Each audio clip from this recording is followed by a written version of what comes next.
So I'm sitting here on my back porch. This is Jim Andris with Cea Hearth of San Francisco. And I wanted to take this opportunity to get a few of her thoughts down about some things we've been talking about. I just finished transcribing a concert that Cea did in December of 1980. And so we're trying to get some of these facts straight. And let me just ask you a couple of questions, Cea. All right. Would you like to say anything before I ask you questions? But I've got a couple on my mind. No.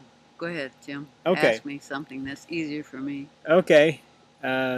So you've been telling me a lot about how you got involved in the Columbia, Missouri Gay Students Association. Maybe you could just say a little bit, again for the microphone, about how you got involved in that. Oh, well, let's see. I guess I had been a member of that group for 2 or 3 years, and we were concerned about our lawsuit that was being heard by the Supreme Court at that time.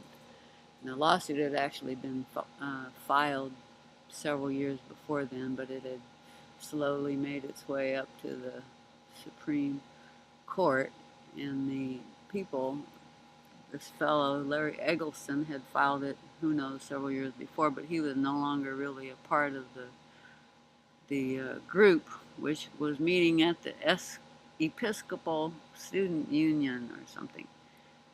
And so we were not allowed to meet on campus, which was the point of the lawsuit. So we were just meeting there, and I stayed on. I finished my master's degree and stayed on for a year because I was interested in, helping the group see that through. And since I wasn't teaching at that time, gay people, of course, had no teaching rights, I was able to be a spokesperson for the group and have my name in the paper and so on. So we needed such a person, and I felt up to doing that, so I did. Okay, and so you were the president of this student organization at Columbia during the time when the decision actually came from the Supreme Court, yeah, that you could legally hold your student organization meeting on campus. Right, and that was, I'm not sure exactly when that was.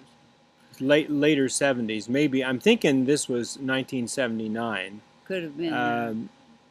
So the other thing, if you wouldn't mind repeating it once more, but you told me a neat story about waiting for the police in Columbia to escort you from where you were over to the campus. Yeah, student union, because we had we were assigned after we won the lawsuit, and we were then able to meet on campus. We had been assigned a room in the student union, so we were going to make a little march from the Episcopal place about 6 blocks away to the student union.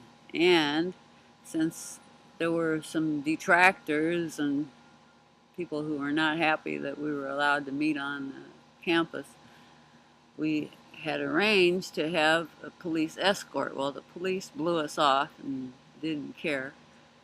So we waited maybe 30 minutes. They didn't show up. So I was in the restroom and, realizing we couldn't stay there and cower. We had to make the walk.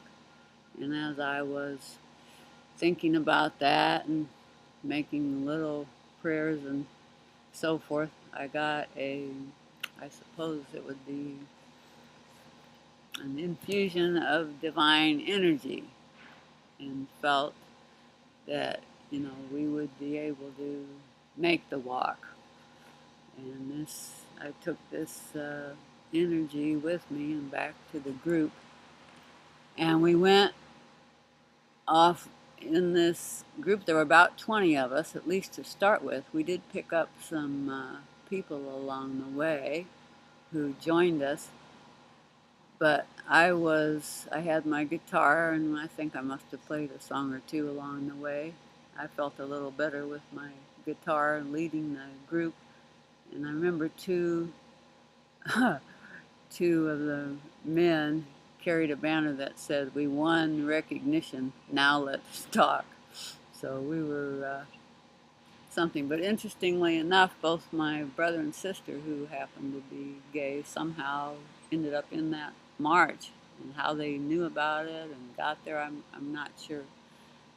But it was, kind of had potential to be treacherous. People, frat boys were out there throwing sticks and little rocks and so on, and hooting and so forth.